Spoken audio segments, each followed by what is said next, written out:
There are two functions to the mouth.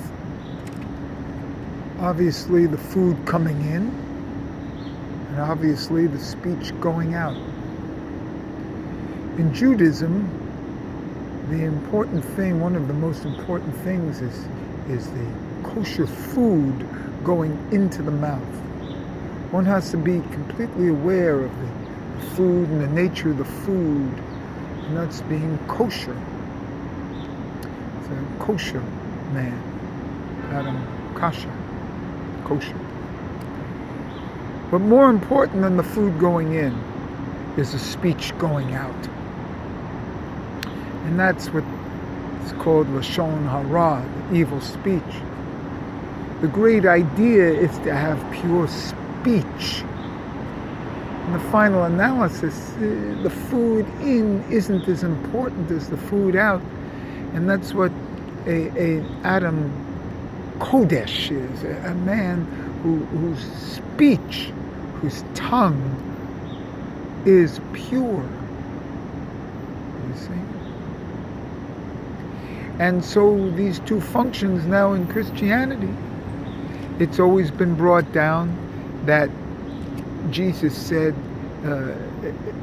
it doesn't matter what goes into your mouth, it matters what comes out. And that's why Christians are not kosher. They don't follow a kosher diet. And in the final analysis, in a certain sense, this is true.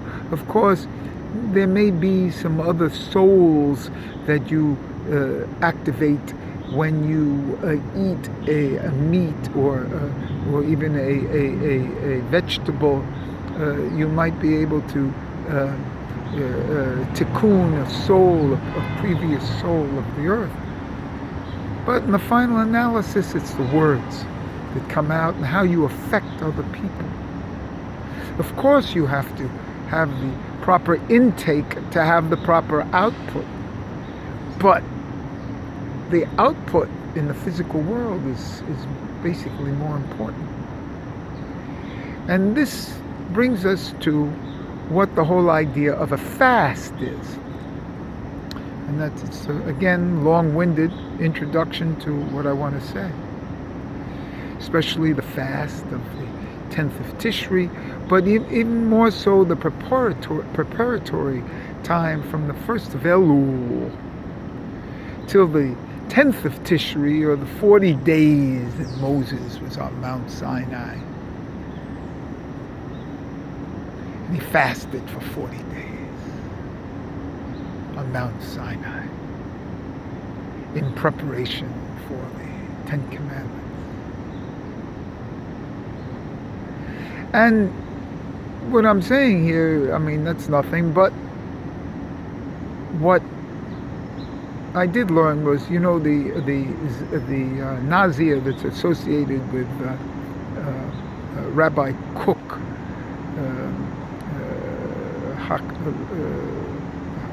somebody, HaKohen. Everybody knows the Nazir associated with Rabbi Kook.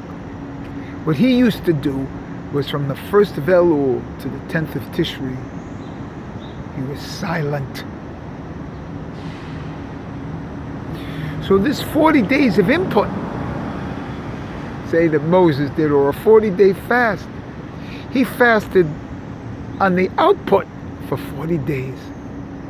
He didn't speak for 40 days. And that's the ultimate concept of a fast.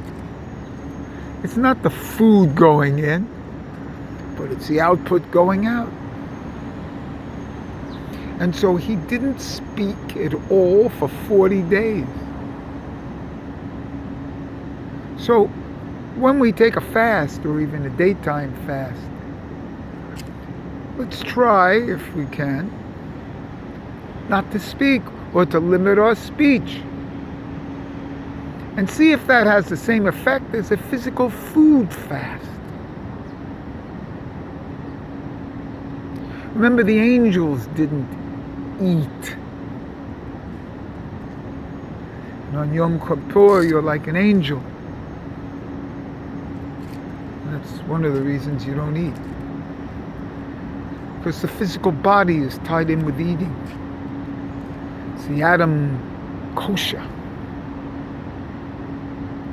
But the one who has a perfected speech and tongue is an Adam kodesh. So this idea of speech and fast and watching your speech affects the consciousness, affects the level that you are on in what world. And one of the great secrets for me is how to elevate somewhat out of the Osea world and into the Yetzirah world. This Yetzirah world is open for people on Shabbos, but how to open it up for them other days of the year. And other days of the year, this isn't a known thing, so experiment. How to do it? My suggestion is that we do it with a fast of words, a silence, and see what happens.